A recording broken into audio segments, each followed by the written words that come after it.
था इस सम्मेलन का? संस्कृति को लेकर के विषय है, संस्कार को लेकर के बच्चों के अंदर सदाचारता का उद्गम की आवश्यकता है। बच्चे आज के हमारे भी कल की भांति थे, कल ही उनके अंदर संस्कार और सदाचार कूट कूट के भरा हुआ है और आज भी वही सनातन संस्कृति उनके अंदर भरी हुई है। थोड़ा सा अज्ञानवश लोगों के मानसिकता गंदी विचारधारा की वजह से अच्छाइयां थोड़ी सी दब गई, जिन्होंने फिर से पुनः उनके अंदर वो सजगता लाने के लिए, वो जागृति लाने के लिए ऐसे आयोजन हो रहे हैं। जैसे जिस प्रकार से जल काई से दबा पड़ा है, जिस प्रकार से अग्नि धुआं से दबी पड़ी है, जिस प्रकार से बच्चा माँ के गर्भ में जेब से दबा पड़ा हुआ है, उसी प्रकार से हमारे आज के युवाओं में ज्ञान अज्ञान से दब गया है। वो बाहर की चकाचौंध देख रहे हैं लेकिन संस्कृति की ओर इनका ध्यान नहीं जा रहा है। तो हम यही चाहते हैं कि अपने बच्चों को चकाचौंध का भी दर्शन करावे और संस्कृति रूपी सूर्य का भी दर्शन करावे, क्योंकि उसी सूर्य से ही सारे प्रकाशों का उद्गम होता है और उसी सूर्य के बारे में दर्शन कराना चाहते हैं। उन्हें उसी सूर्य की संस्कृति का पुनर्वाह प्रदान कराना चाहते हैं, प्रेरणा की जागृति कराना चाहते हैं। जिस प्रकार से हनुमान जी महाराज ने अबोध अवस्था में, छोटी सी अवस्था में उस विशाल सूर्य भगवान को अपने मुख में रख लिया था, वही सामर्थ्य आज के हमारे युवाओं में है कि इस भारत को अपने इस संस्कृति को ले जाकर के लोगों को दर्शन कराएं, लोगों को अवगत करावें कि हम उस भारत के वासी हैं जहां सदाचार, संस्कार और भारतीय सनातन पद्धति का निवास है। उसी संस्कृति के साथ उनका हम अभिनंदन और वंदन करते हैं। हमने एक छोटा सा विषय चर्चा में किया कि आजकल के बच्चे श्री रामचंद्र जी के बच्चों को नहीं जानते हैं, श्री रामचंद्र जी के पिताजियों को नहीं जानते हैं, तो इनका मुख्य संदेश किस को जाता है, क्या लगता है? सबसे पहले मेरी बहन, रामचंद्र जी के पिताजी या नहीं थे, केवल एक पिताजी थे, महाराज पिताजियों है ना। तो हमारे भगवान राजा राघवेंद्र सर्गे के पिताजी राम जी के जो राजा दशरथ हुए। कहीं ना कहीं आज का बच्चा हम देख रहे हैं सुबह से सायकाल तक रात्रि के 12 से 1 बज जाता है। कई जगह देखने को मिलते हैं, आपको इसमें ये विषय मिलेगा कि अधिकाधिक तो जितना समय मोबाइल में खर्च कर रहे हैं, सोशल मीडिया पर दे रहे हैं, उस मोबाइल में आजकल देखा क्या जा रहा है। थोड़ा सा यदि हम अपने सनातन पद्धति की भी तरफ चलें, अपने बुजुर्गों के साथ उठना बैठना करें, तो इनसे कुछ और अच्छा ज्ञान अनुभव हो। जैसे हम विद्यालय जाते हैं तो एक अच्छे अध्यापक का शरण लेते हैं, वैसे ही आज के हमारे बच्चों को अपने बुजुर्गों के साथ बैठने की आवश्यकता है, जो आज हम लोग भूलते जा रहे हैं। उन बुजुर्गों के साथ बैठने में हमें घृणा आने लगी है, उन बुजुर्गों के साथ हमें बैठने में हमारे पास समय का अभाव हो गया है, टाइम नहीं है, और वही टाइम वो 8 से 10 घंटे मोबाइल के साथ बिताते हैं। तो हमारा उनसे आग्रह है, उनसे निवेदन रहेगा कि मोबाइल के साथ साथ अपने बुजुर्गों के साथ में बैठे, जिससे कुछ अच्छा उनके अंदर प्रेरणा जागृति होगी। तरह का आपके बाढ़ में आज किस तरह का क्या आयोजन किया आप लोगों ने? आज जो RSS के हिसाब से, राष्ट्रीय स्वयं सेवक संघ के हिसाब से एक बस्ती होती है, उस बस्ती में हरजीपुरा, पाठटोला, बुल्लुपुरा, तेलीपाड़ा, बुल्लू और दीवानजी मोहल्ला, पातीराम बगीची, चौकिंदारा, शहीद नगर आदि मोहल्ले आते हैं। उन मोहल्लों को मिला के एक बस्ती बनती है। इस बस्ती में आज विराट हिंदू सम्मेलन का कार्यक्रम रखा गया था संघ की तरफ से। तो उस कार्यक्रम में मेरे साथ, मैं, मेरे सहयोगी, हम सब लोगों ने मिलजुल कर ये कार्यक्रम करवाया। इस कार्यक्रम का मुख्य अतिथि कौन है, किस तरह से उन्होंने इस बच्चों के बीच में एक मैसेज दिया? इस कार्यक्रम के मुख्य अतिथि, मुख्य वक्ता तो वही श्रीमान प्रमोद चौहान जी, जो हमारे RSS के अधिकारी है, और एक गोकुल धाम से हमारे महंत जी आए थे, मुख्य अतिथि के तौर पे आए थे, और एक कवि थे मोहित सक्सेना जी, जिन्होंने वीर रस की कविता सुना के जोश भर दिया, और एक मातृ शक्ति थी, और यहाँ के क्षेत्रीय निवासी जो गैर राजनीतिक है वो उन्होंने अध्यक्षता की और उनका एक ही मैसेज था लोगों के लिए कि आप अपने जातवाद में न बटे, एक रहे और हिंदुत्व को मजबूत करें। जो योगी जी या मोदी जी का नारा है कि एक रहोगे तो सेफ रहोगे, बचोगे तो कटोगे, उस नारे के तहत इस काम को बहुत अच्छे तरीके से उन्होंने मैसेज दिया और लोगों ने इस बात को समझा है और बहुत इस कार्यक्रम में हर्ष उल्लास का भाव है। और जो है यहाँ हिंदू विराट सम्मेलन में आज उपस्थित हूँ और मुझे जो है यहाँ बहुत अच्छा लगा, क्योंकि ये मैं भी मानती हूँ कि हमारी युवा पीढ़ी, बच्चे सभी मोबाइल के कारण ही वंचित हैं। ऐसा नहीं है, स्कूल्स में भी रामायण महाभारत के पाठ सिखाए जाते हैं, बट बच्चे केवल उतना ही प्रोग्राम करते हैं, उतना ही सीखते हैं। लेकिन मेरा मानना है कि अगर उनके घर का माहौल भी वैसा ही बने, उनकी माता बहनें, जितनी भी हमारी माता बहनें, अगर बच्चों को थोड़ा सा घर में भी टाइम दें, जो वो खुद टाइम नहीं देती है अपने बच्चों को, वो खुद मोबाइल पर व्यस्त रहती हैं, तो यही रीजन है कि बच्चे हमारे जो है संस्कृति से दूर होते जा रहे हैं। महिलाओं की संख्या ज्यादा नहीं, इस तरह से महिलाओं की संख्या ज्यादा जरूर है, बट महिलाएं इस चीज को समझती नहीं है कि हमें बच्चों को क्या सिखाना है, क्या संस्कृति देनी है और क्या बताना है। क्योंकि केवल स्कूल में तो सिखाए जाते हैं मोरल वैल्यू के चैप्टर और सारी चीजें बताई जाती है स्कूल में, बच्चों को टीचर्स बताते हैं। हम पिछले 27 सालों से अध्यापिका हैं और हम भी बच्चों को बताते आ रहे हैं, बट बच्चे टीचर्स कितने 5 घंटे की होती है, लेकिन प्रथम पाठशाला जो होती है बच्चे की घर होती है और प्रथम टीचर भी माँ होती है। तो माँ जैसा बच्चों को संदेश देगी वैसे ही बच्चे बनेंगे। स्टार्टिंग से माँ पर ही डिपेंड करता है। जब माँ के पेट में जब बच्चा होता है तो तभी से उसे इन पाठों का अध्ययन करना चाहिए रामायण का, जिससे बच्चों में कुछ संस्कृति के कुछ तो विचारधाराएं बनेंगी बच्चों की और माहौल देखेंगे। जब हम बड़े अपना को सुधारेंगे तभी हमारे बच्चे संस्कृति को समझेंगे। को लेकर किस तरह से युवाओं को जागरूक किया जा रहा है परिवारों में और ये कालीगंज वार्ड के इस क्षेत्र में हजूपुरा मोहल्ले में यहाँ के स्थानीय निवासियों ने हिंदू सम्मेलन का आयोजित किया है और इसमें विभिन्न वक्ताओं ने अपने उद्बोधन के माध्यम से युवाओं को प्रेरित करने वाले विषय, राष्ट्र के लिए क्या कर सकते हैं, समाज की सेवा के लिए क्या कर सकते हैं, ऐसी सब बातें यहाँ पे रखी हैं। और ऐसे आयोजन निरंतर होते रहे, हर वर्ष होते रहे, समय समय पर होते रहे, जिनसे प्रेरणा लेकर परिवारों में युवाओं के बीच में अच्छे संस्कार जाएं, अपने देश के लिए सोचें, समाज के लिए सोचें, केवल अपने करियर के बारे में ही ना सोचें। इस सब विषयों को लेकर ये हिंदू सम्मेलन का आयोजन किया गया है। समस्त हिंदू समाज संगठित होकर और अपने युवाओं को संस्कार देने की ओर बढ़े, ये इसका मुख्य।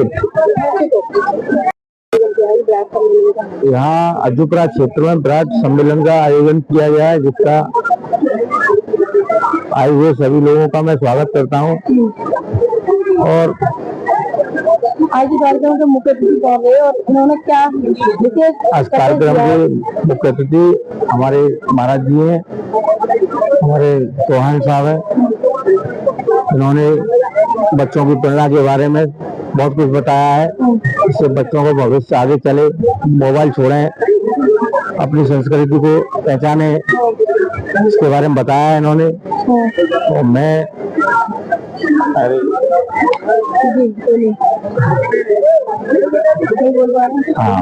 तब तक इतने भेद आ चुके थे, जाति का भेद, वर्ग का भेद, भाषा का भेद, क्षेत्र का भेद, कि वो उनको एक साथ बिठाना संभव नहीं होता।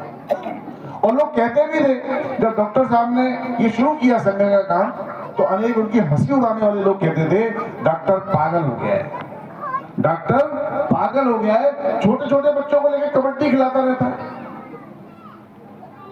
अरे हिंदुओं का संगठन करने चला है। हिंदुओं का संगठन करना मतलब तराजू में मेढकों को तोलना, ऐसा लोग हंसी उड़ाते। तराजू में मेढक तोलना मतलब, आप मेढक तो जानते हो, छलने की प्रवृत्ति होती है उसकी। एक चढ़ाओगे दूसरा कूद के भाग जाएगा, उसे पकड़ के लाओगे तो तीसरा कूद के भाग जाएगा। यही हिंदू समाज की स्थिति थी। बहुत सुधार नहीं हुआ है, बहुत कुछ ठीक हुआ है, पर थोड़ी थोड़ी अभी भी है। पर इतनी है कि आप जैसे कुछ हमारे कुछ कार्यकर्ताओं ने आह्वान किया और आप सब लोग हिंदू सम्मेलन के लिए बैठे हैं, तो इतना सुधार तो आया है। तो ऐसी परिस्थिति में जब हिंदू समाज के संगठन की तुलना, तो उसे अच्छे रूप में परिवर्तित होने के लिए काम करते।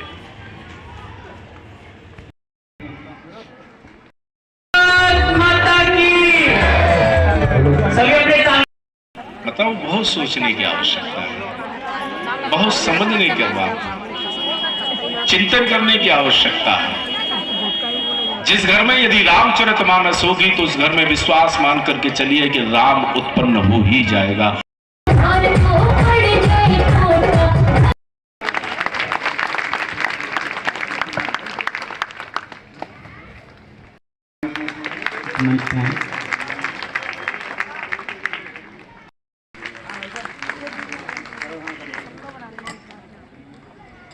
बहुत बहुत धन्यवाद। अब हमारे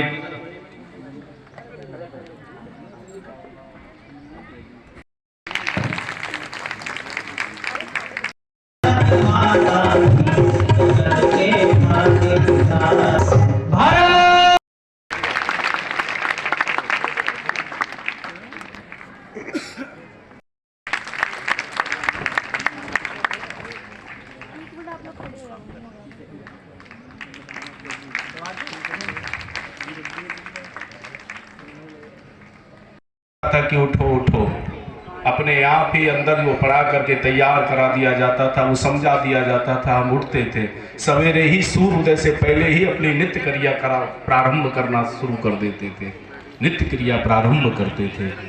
बड़े लोग हैं, ये सब करना चाहते हैं। मैं किसी को मना नहीं करता, शिक्षा विरोधी नहीं हूं कि आप इंजीनियर बच्चों को ना बनाओ, बहुत आवश्यकता है। मुझे बड़ा अच्छा लगता है कि लिटिल स्टार इसको पढ़ने के लिए बोले, बहुत अच्छा लगता है। लेकिन तुम्हें बंधु चचखा तुम्हें विद्या द्रविणम तुम्हें सुन ले वो कृष्ण कन्हैया गाँव के छोटे भैया, सुन ले वो कृष्ण कन्हैया गाँव के छोटे भैया, सवा रुपया लूंगी दही तुम्हें डबल दूंगी, सवा रुपया लूंगी दही तुम्हें डबल दूंगी।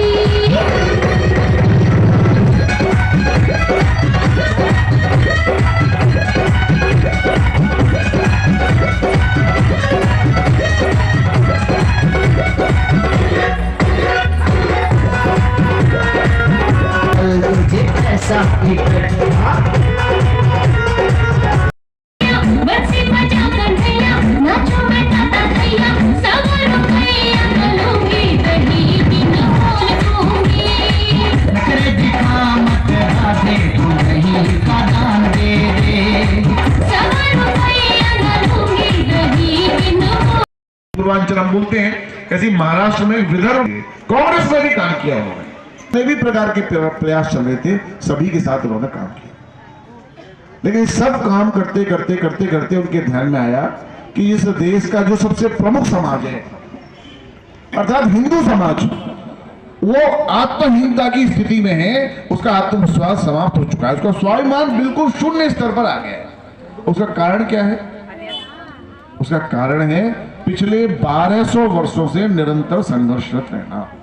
7वीं शताब्दी में अर्थात 712 ईस्वी में भारतवर्ष के ऊपर पहला इस्लामिक आक्रमण हुआ और हमारे यहाँ सनातन का तड़का और सनातन का घी लगाना अत्यंत आवश्यक है। और इसी घी को लगाने के लिए जिस प्रकार से हनुमान जी महाराज को उनके सामर्थ्य का बल को याद दिलाने के लिए, स्मरण कराने के लिए उस समय एक जामवंत जी का आना आवश्यक हुआ, ऐसे ही इस हमारे धरातल भारत पर भी जामवंत का जन्म हुआ और जामवंत जी ने आकर के हमें अनुमोदन किया, हमें समझाया, स्मरण कराया कि तुम बहुत सामर्थ्यवान हो, सब कुछ कर सकते हो, क्यों अपना लुटाने पर तैयार बैठे हुए हो? हम वो सब लुटाने पर तैयार हैं। और वो जामवंत के रूप में कौन आए? जामवंत के रूप में हमारा संघ आया, हमारा राष्ट्रीय स्वयं सेवक संघ आया, जिसने हमें अनुभव कराया कि मैं हूं, मैं वो ताकतवर हूं, मैं वो सामर्थ्यवान हूं जो समुद्र पार करके लंका जा सकता, मैं जा सकता। लेकिन इसमें पूज्य माताओं आपका बहुत ज्यादा भागीदारी की आवश्यकता है, इसमें भागीदारी की आवश्यकता आपकी है। यदि ऐसा आप जरा सा भी किंचित मात्र अपने बुद्धि और विवेक का प्रयोग करेंगे और हमारा सहयोग करेंगे तो आगामी इस प्रकार से कार्यक्रम करने की आवश्यकता नहीं पड़ेगी। क्योंकि हम सब जानते हैं 500 वर्षों बाद जिस प्रकार से हमारे मोहित जी ने बोला कि हमने उस पवित्र पावन राम जी के दरबार का दर्शन किया, राम मंदिर बनते हुए देखा। अगर आज भी एकत्रित नहीं हुए तो वो समय दूर नहीं। पहले मुझे लगता था कि हमारी पीढ़ियां उसका दर्शन करेंगी, लेकिन अब हमें लग रहा है कि मुझे ही उस कुकृत्य को देखने का समय मिलेगा। अगर आज भी हम एकत्रित नहीं हुए, संगठित नहीं हुए तो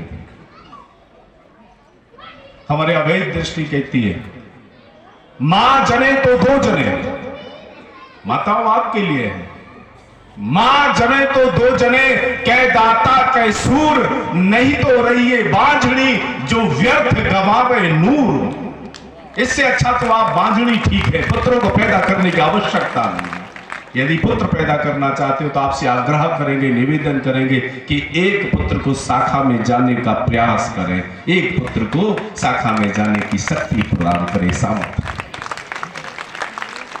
क्योंकि शाखा कोई ट्यूशन क्लासेस वाला नहीं है, शाखा एक संस्कार पैदा करने का एक संस्थान है।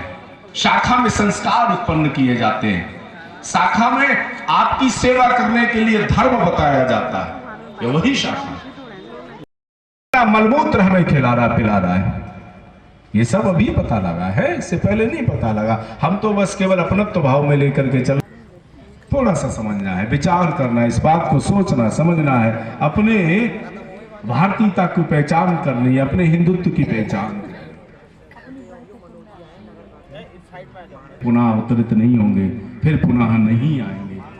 एक एक बार जामवंत जी का आगमन होता है और इसी बार में ही हमें समझना और सोचना है, हमें अपनत्व की पहचान करनी है, अपने आप को पहचानना है, अपने आप को जानना है कि कौन है कौन नहीं है।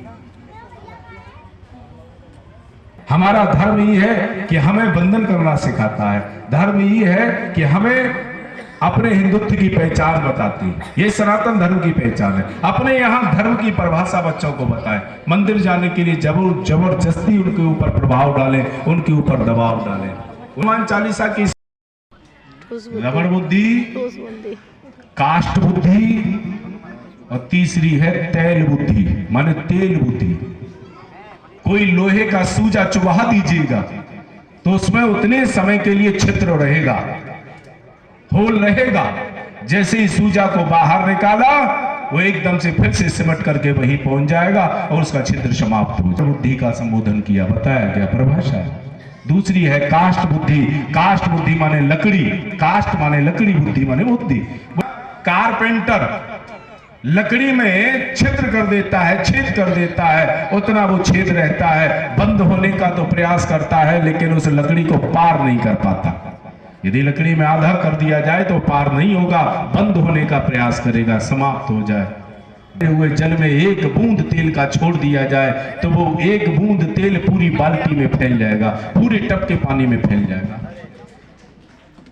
यही दशा हमारी है। हम जब तक यहां बैठे रहेंगे तब तक करते रहेंगे। 712 ईस्वी से लेकर 17वीं शताब्दी 1000 वर्षों तक कभी मोहम्मद बिन कासिम, कभी मोहम्मद तुगलक, कभी मोहम्मद गोरी, कभी चंगेज खां, कभी तैमूर लंग, कोई ना कोई आक्रमणकारी हर 4-5 वर्ष के अंदर भारतवर्ष को लूटने के लिए और भारत में इस्लाम फैलाने के लिए चला आता था। अब सोचिए, हम सब यहाँ जो बैठे हुआ हिंदू समाज है, हमारे पूर्वज कैसे वीर योद्धा रहे होंगे जो 1000 वर्ष तक लगातार लड़े इन आतताइयों से, और हजारों वर्ष तक लड़ने के बाद उनके बलिदान, उनके संघर्ष के कारण से आज भी हम यह हिंदू स्वरूप में बैठे हैं। वरना तो ये इस्लामिक आक्रमणकारी जिस स्थान पर भी गए का पूरा मुस्लिम राष्ट्र बना, लेकिन 1000 वर्ष तक 17वीं शताब्दी 712 से लेके और 17वीं शताब्दी तक 1700 वर्ष तक, यानी 1000 वर्ष की कालखंड तक हम सबके पुरखे जितने भी हम यहाँ बैठे हैं, इसमें हर जाति का वीर शामिल, कोई अपने धर्म की रक्षा के लिए संघर्ष कर रहा था। उसी का परिणाम है कि आज भी उनकी संतानें यानी हम सब हिंदू अपने को कह पा रहे हैं। तो 1000 वर्ष का ये कुछ सिखाइए, बहुत अच्छा लगता है, लेकिन साथ साथ में कर्पूर गौरम करुणावतारम संसार सारम भुजगेंद्र। देखो, व्यर्थ की तालियों में आनंद नहीं आता। तालियां सुनने के लिए मैं यहां नहीं आया। ये संघ की तपस्या ही है कि रामलला अपने घर में पहुंच सके। ये संघ की तपस्या का अधिकार नहीं था, हमारे घर में ही दीपक जलाने का अधिकार नहीं था। जो अवसर प्रदान हुआ कि हम रामलला के दर्शन कर रहे हैं। बोले कहाँ गए थे? बोले फलाने जगह हिंदू सम्मेलन हो रहा था। कौन आए थे? मोहित जी आए थे। और उन्होंने ऐसे, महाराज जी आए, उन्होंने ऐसे बोला कि रोमांचित हो गया। बोले बहुत अच्छा कार्यक्रम, बहुत अच्छा, लेकिन ये पता नहीं कि बोला क्या, ये नहीं पता। तो कम से कम एक शब्द को ले जा करके रखिए। इससे जो शताब्दी महोत्सव चल रहा है, परिश्रम कर रहे हैं, जो आप लोग तपस्या कर रहे हैं, इसकी फिर पुनः आवश्यकता न पड़े। तिलक जा रहे हैं, सिर से शिखा सूत्र समाप्त हो रहे हैं। हमें अपने हिंदुत्व की पहचान नहीं हो रही है, हमें समझ में नहीं आ रहा कि हम कौन, पा रहे कि हम कौन हैं। हमें पहचानने के लिए कहीं ना कहीं से इसका प्रारंभ करना चाहिए। अपने अंदर इस प्रकार से एक ज्योति जगाना परिचय करा रहे हैं और हमारे घर में आकर के सेंध लगा रहे हैं। नहीं आता कि हमारा है कि पराया है। हम इस परंपरा से दूर क्यों होते चले जा रहे हैं? हम इस परंपरा से परे क्यों होते चले जा रहे हैं?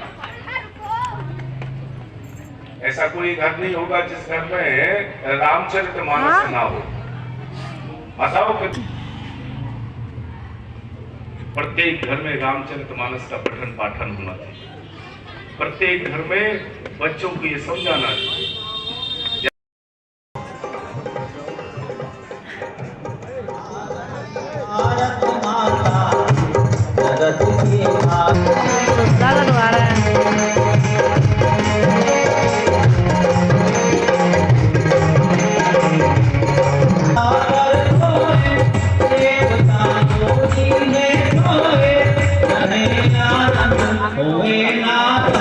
समर्पित चंद बोलो जय भोलाना, जगत के भाग विधाता।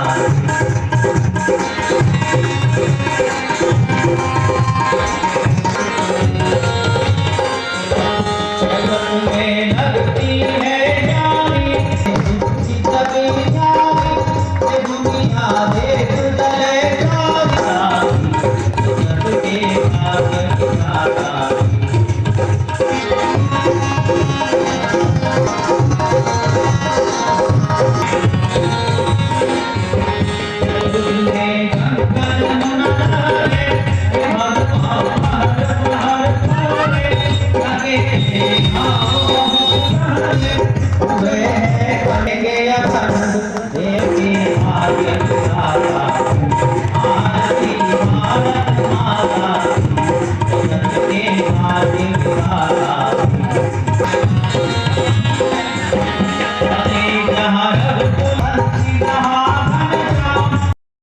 तो गद्दे चौथे ने तुम्हारे लिए वनवास मांग लिया।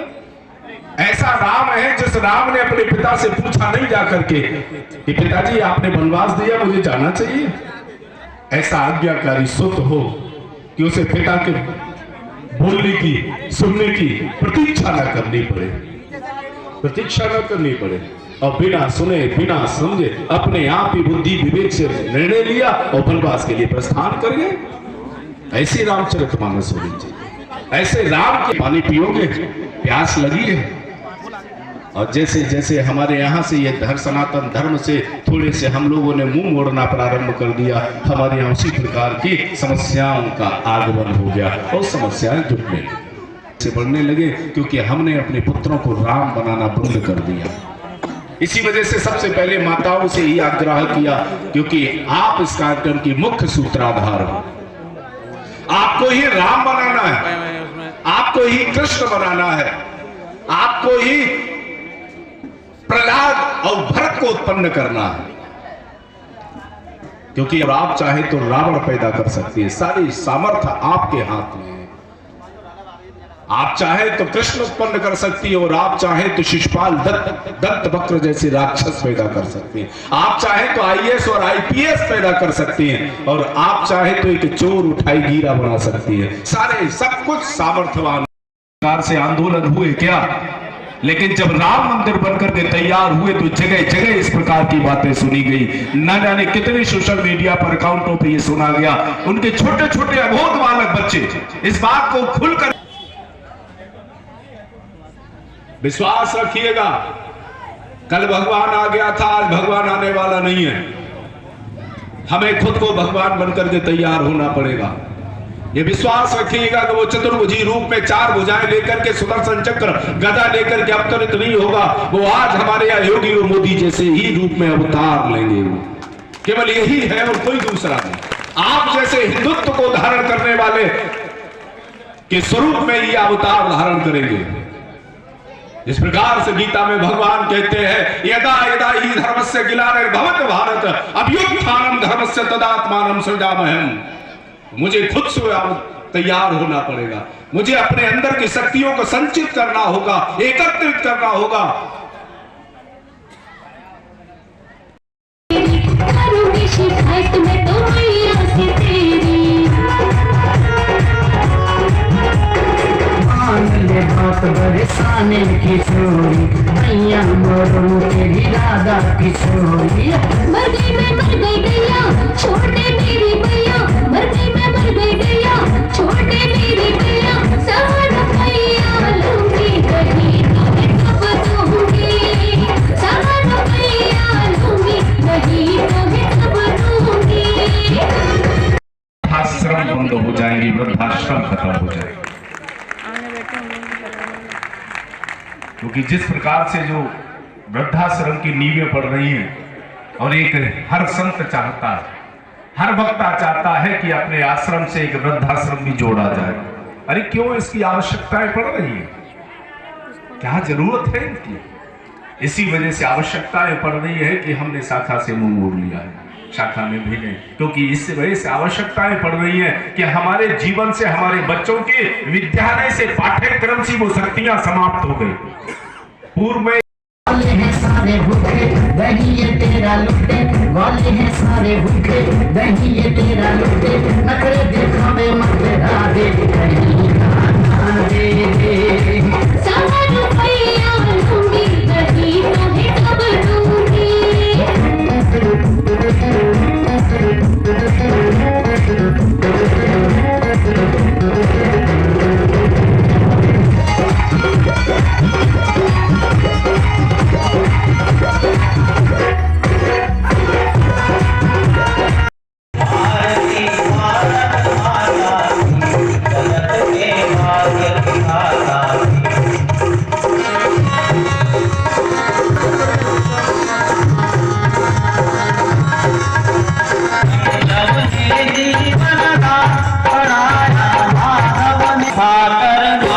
शपथ गीता मैं शोर मचाऊंगी, कर तुम तेरी गाना सबको बताऊंगी। राधा झगड़ा मिटा दे, थोड़ा सा दही चखा दे। राधा झगड़ा मिटा दे, थोड़ा सा दही चखा दे। नखरे दिखा